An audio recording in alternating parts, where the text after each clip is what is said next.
Hello दोस्तों। आज की इस वीडियो में आप लोग का बहुत बहुत स्वागत है और आज हम बात करने वाले हैं इज़ एम आर की।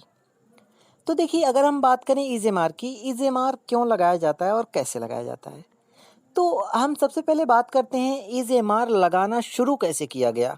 इज़ एम आर जो है बी का रूप है, यानी कि हम लोग इज़ एम आर बी के स्थान पर लगाते हैं।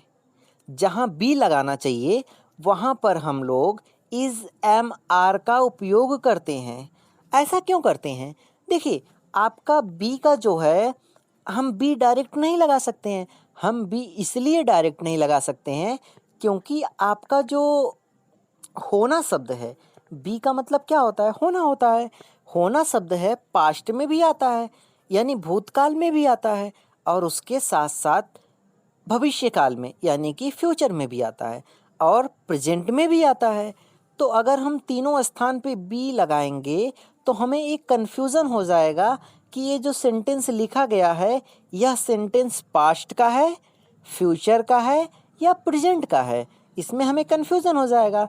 तो हमने क्या किया, हमारा जो पास्ट था, पास्ट के लिए हम देखिए वाज और वर का उपयोग करने लगे, और हमारा जो प्रेजेंट के लिए इज़ एम आर का उपयोग करने लगे, और उसके बाद हमारा जो फ्यूचर है, फ्यूचर के लिए विल वी और शैल बी का उपयोग करने लगे। अब हम बात करते हैं यहाँ पे जो दिया गया है सिंबल की, यानी कि हम इज़ एम आर कहाँ लगाएं। तो देखिए, अभी मैं आपको सबसे पहले सिंपल भाषा में बता दूं, किसी भी गुण को बताने के लिए, किसी के गुण को बताने के लिए, अवस्था को बताने के लिए, या फिर आप किसी के स्थिति को बताने के लिए इसका उपयोग कर सकते हैं। और अगर आप और सिंपल में समझना चाहते हैं तो आप ऐसे समझ सकते हैं, अगर आपको कैसी है, क्या है, यह जानना है तो आप इज़ एम आर का उपयोग कर सकते हैं। अब अगर हम लास्ट समझें,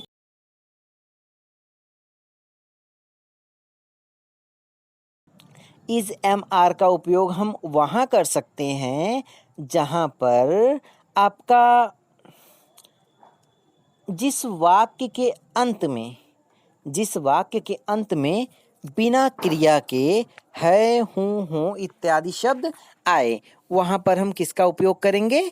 इज़ एम आर का उपयोग करेंगे। अब यहाँ पे दूसरी बात आती है, इसको हम किस प्रकार से लगाएंगे? तो देखिए, सबसे पहले हम लगाते हैं सब्जेक्ट, सब्जेक्ट के बाद हम लगाते हैं इज़ एम आर, फिर उसके बाद हम लगा देते हैं ऑब्जेक्ट। अब बात आती है इज़ एम आर में से कौन सा लगाया जाए, क्योंकि तीनों तो लगा नहीं सकते हैं, हमें एक ही लगाना है, तो हम कौन सा लगाएंगे? तो इज़ एम आर हम सब्जेक्ट के आधार पे लगाते हैं। सब्जेक्ट के आधार पे लगाने का मतलब क्या हो गया? देखिए, अगर आपका सब्जेक्ट सिंगुलर है तो आप वहाँ पर इज का उपयोग करेंगे। अगर आपका सब्जेक्ट सिंगुलर है तो वहाँ पर आप इज का उपयोग करेंगे। अगर आपका सब्जेक्ट प्लूरल है तो वहाँ पर आप आर का उपयोग करेंगे। अगर आपका सब्जेक्ट आई है तो आप वहाँ पर एम का उपयोग करेंगे। तो इस प्रकार से आप लगा सकते हैं। और दूसरे लैंग्वेज में समझें तो देखिए, अगर फर्स्ट पर्सन है तो आपको एम का उपयोग करना होगा, सेकंड पर्सन के लिए आप आर का उपयोग करेंगे, थर्ड पर्सन के लिए आप इज का उपयोग करेंगे। तो अब हो गई इज एम आर की बात। अब हम देखते हैं मेन यूज़। सबसे पहले आपको लगाना है सब्जेक्ट। सबसे पहले आपको सब्जेक्ट लगाना है। सब्जेक्ट के बाद आप इज लगाइए या एम लगाइए या फिर आर लगाइए। इज एम आर लगाने के बाद आपको लगाना है नाउन। अगर आप सब्जेक्ट इज एम आर और नाउन लगा रहे हैं तो इसका दो मतलब निकाल सकते हैं। एक मतलब आपका है, हूँ, हो। एक मतलब ये निकाल सकते हैं, दूसरा मतलब ये निकाल सकते हैं आप, होता है। ठीक है। और याद रहे आपको कि अगर आप लोग यहाँ पे होता है शब्द निकाल रहे हैं उस सिचुएशन में आप आर्टिकल का उपयोग नहीं करेंगे। अगर आप लोग यहाँ पर होता है शब्द का उपयोग कर रहे हैं तो आप लोग को आर्टिकल का उपयोग नहीं करना है। दूसरी बात, हम आर्टिकल का उपयोग सिर्फ सिंगुलर नाउन के लिए करते हैं। हम आर्टिकल का उपयोग सिर्फ सिंगुलर नाउन के लिए करते हैं। अब यहाँ पे हम देखिए कुछ एग्जाम्पल दिया गया है, जैसे दूध सफ़ेद होता है, इस प्रकार से आप बना सकते हैं। दूध सफ़ेद होता है, दही मीठी होती है, शहद मीठा होता है। इस तरह से आप होता है निकाल सकते हैं। दही मीठी होती है, कर्ड इज स्वीट, चीनी मीठी होती है, शुगर इज स्वीट, शहद मीठा होता है, हनी इज स्वीट। ठीक है। अब नेक्स्ट है आपका एग्जाम्पल, जैसे आपको सबसे पहले सब्जेक्ट लगाना है, इज एम आर लगाना है, फिर उसके बाद आपको ऑब्जेक्ट लगाना है या नाउन लगाना है। जैसे तुम एक स्टूडेंट हो, यू आर अ स्टूडेंट।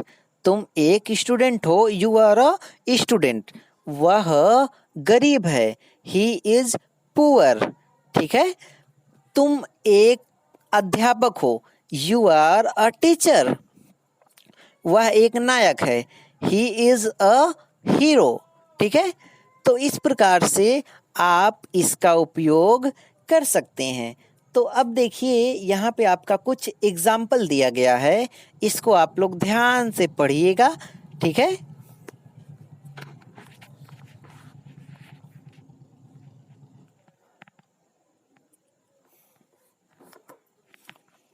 तो उम्मीद है आप लोग को ये वीडियो बहुत पसंद आई होगी। अभी एग्जाम्पल आपका फिर से है तो उसको आप लोग लिख लीजिएगा। तो अब यहाँ पे देखिए, वह गरीब है। अब ध्यान दीजिएगा, आप लोग सुनिए। वह गरीब है, तुम पागल हो, वह गरीब नहीं है। ऐसे शब्द आपको जब भी आपको जानना है वह कैसा है, उसकी स्थिति जाननी है, उसकी अवस्था जाननी है, उसके गुण के बारे में जानना है, उस सिचुएशन में आप इस एम आर का उपयोग कर सकते हैं।